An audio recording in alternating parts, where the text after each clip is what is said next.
एक बार भगवान विष्णु जी शेषनाग पर बैठ बैठे बोर हो गए और उन्होंने धरती पर घूमने की विचार मन में किया। वैसे भी कई साल बीत गए थे। धरती पर आए और वह अपनी यात्रा की तैयारी में लग गए। स्वामी को तैयार होता देखकर लक्ष्मी माँ ने पूछा, आज सुबह सुबह कहाँ जाने की तैयारी हो रही है? विष्णु भगवान ने कहा, हे लक्ष्मी, मैं धरती लोक पर घूमने जा रहा हूँ। तो कुछ सोचकर लक्ष्मी माँ ने कहा, हे देव, क्या मैं भी आपके साथ चल सकती हूँ?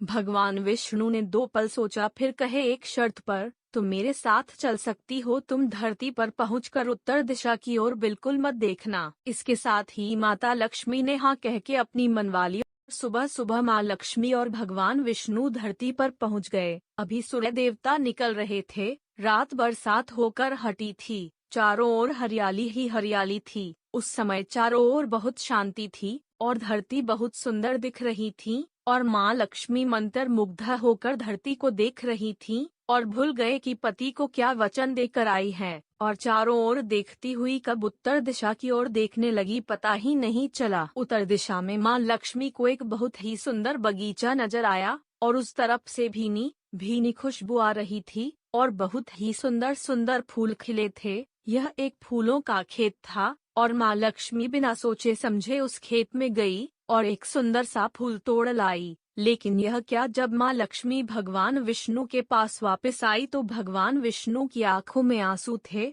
और भगवान विष्णु ने माँ लक्ष्मी को कहा कि कभी भी किसी से बिना पूछे उसका कुछ भी नहीं लेना चाहिए और साथ ही अपना वचन भी याद दिलाया। माँ लक्ष्मी को अपनी भूल का पता चला तो उन्होंने भगवान विष्णु से इस भूल की माफी मांगी। तो भगवान विष्णु ने कहा कि जो भूल की है उसकी सजा तो तुम्हें जरूर मिलेगा।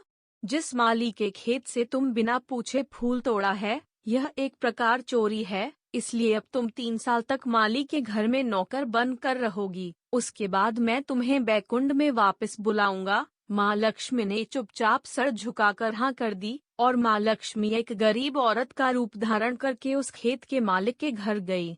घर क्या, एक झोपड़ा था और मालिक का नाम माधव था। माधव की बीवी, 2 बेटे और 3 बेटियां थी। सभी उस छोटे से खेत में काम करके किसी तरह से गुजारा करते थे। माँ लक्ष्मी जब एक साधारण और गरीब औरत बनकर जब माधव के झोपड़े पर गई तो माधव ने पूछा, बहन तुम कौन हो और इस समय तुम्हें क्या चाहिए? तब माँ लक्ष्मी ने कहा, मैं एक गरीब औरत हूँ, मेरी देखभाल करने वाला कोई नहीं। मैंने कई दिनों से कुछ खाना भी नहीं खाया। मुझे कोई भी काम दे दो, साथ में तुम्हारे घर का काम भी कर दिया करूँगी। बस मुझे अपने घर में एक कोने में आसरा दे दो।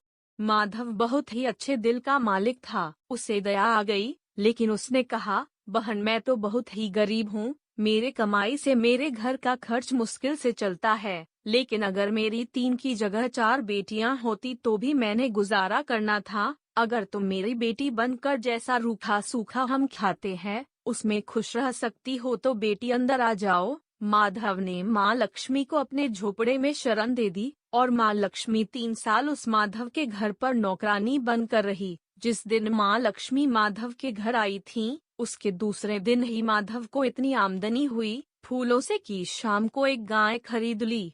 फिर धीरे धीरे माधव ने काफी जमीन खरीद ली और सबने अच्छे अच्छे कपड़े भी बनवा लिए और फिर एक बड़ा पक्का घर भी बनवा लिया।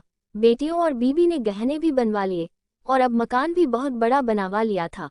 माधव हमेशा सोचता था कि मुझे ये सब इस महिला के आने के बाद मिला है।